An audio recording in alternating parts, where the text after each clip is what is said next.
एक बार फिर से आपका ओके बायोलॉजी में स्वागत है। इसी क्लास में हम पढ़ेंगे समष्टि की वृद्धि यानी पॉपुलेशन ग्रोथ के बारे में।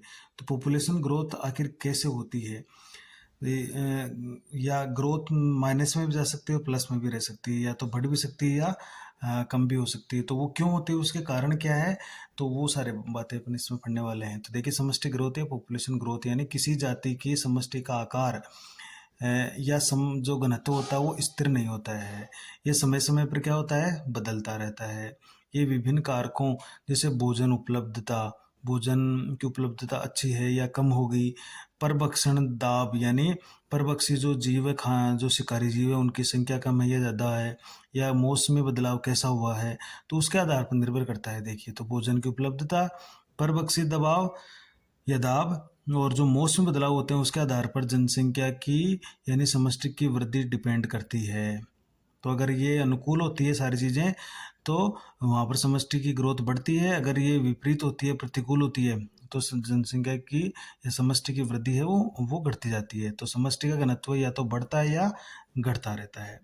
तो समष्टि घनत्व को घटाने या जो बढ़ाने वाले जो प्रमुख मूलभूत प्रक्रम है या कारक है वो कौन कौन से हैं? देखिए, तो एक दी गई समय में अवधि के दौरान समष्टि का जो घनत्व होता है एन, वो 4 मूलभूत प्रक्रमों द्वारा घटता बढ़ता है। ये याद रखिएगा।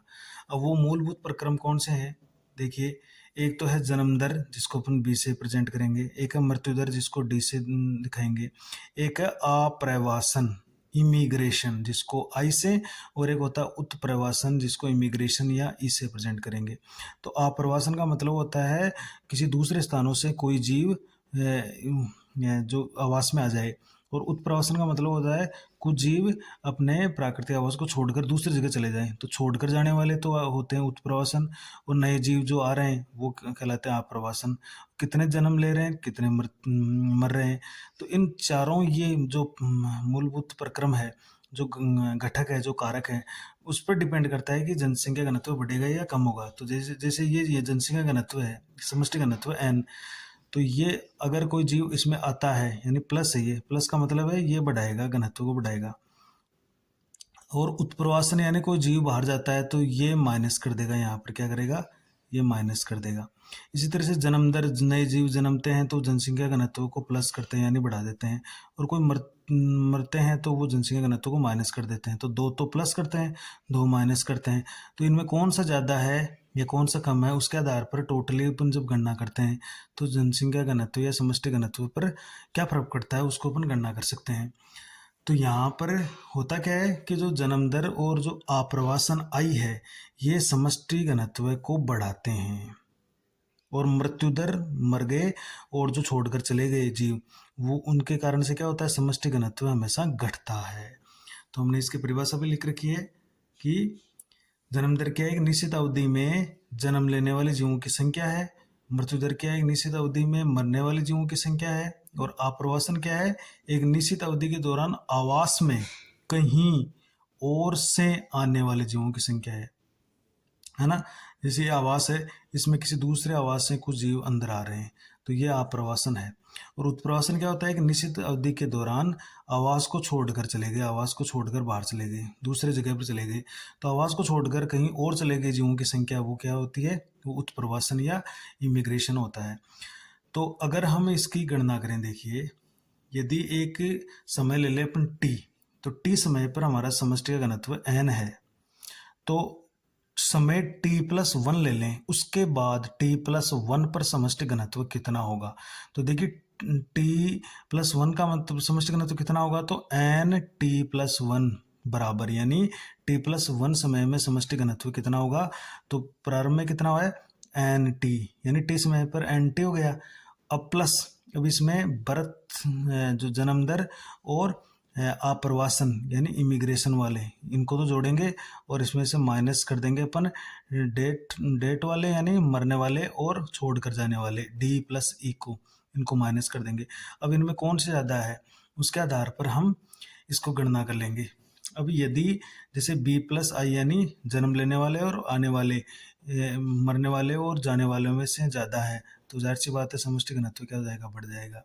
इसी तरह से अगर ये कम है तो समष्टि घनत्व क्या हो जाएगा, घट जाएगा। तो इस तरह से हम इस प्रश्न को हल कर सकते हैं। तो जैसे मान लीजिए एक प्रश्न आ गया कि एक जगह पर एक जीव की जनसंख्या 500 है, तो टी समय बाद, t+1 समय बाद क्या होता है, उसमें से 50 मर गए, 100 नए जन्म गए, उसमें से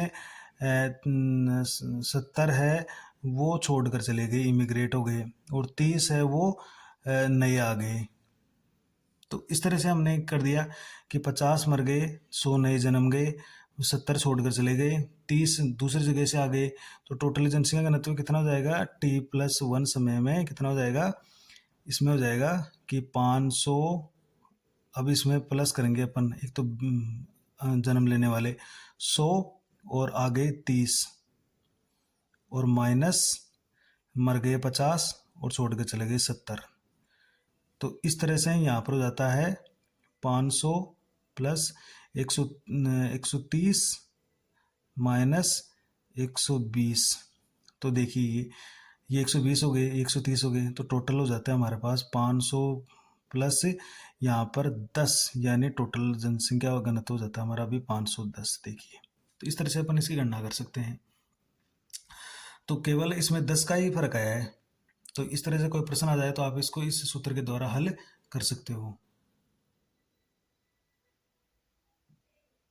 तो देखिए, एक सामान्य परिस्थितियों में समष्टि घनत्व को प्रभावित करने वाले प्रमुख कारक या प्रक्रम, तो सामान्य परिस्थिति में कौन होते हैं, एक तो जन्म दर होता है और एक मृत्यु दर होता है, ये दो ही होते हैं सामान्य परिस्थितियों में।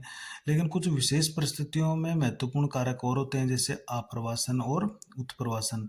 तो आप्रवासन कब होता है कि जब मौसम प्रतिकूल होता है तो कुछ जीव अन्य स्थानों से उस आवास में आ जाते हैं।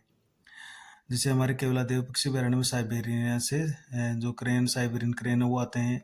कुछ क्षेत्रों को छोड़कर कुछ जीव है वो दूसरे जगह पर चले जाते हैं, तो उत्प्रवासन भी होता है। तो उत्प्रवासन और आप्रवासन यानी आई इमिग्रेशन और इमिग्रेशन, ये दोनों विशेष परिस्थितियों में ही होते हैं।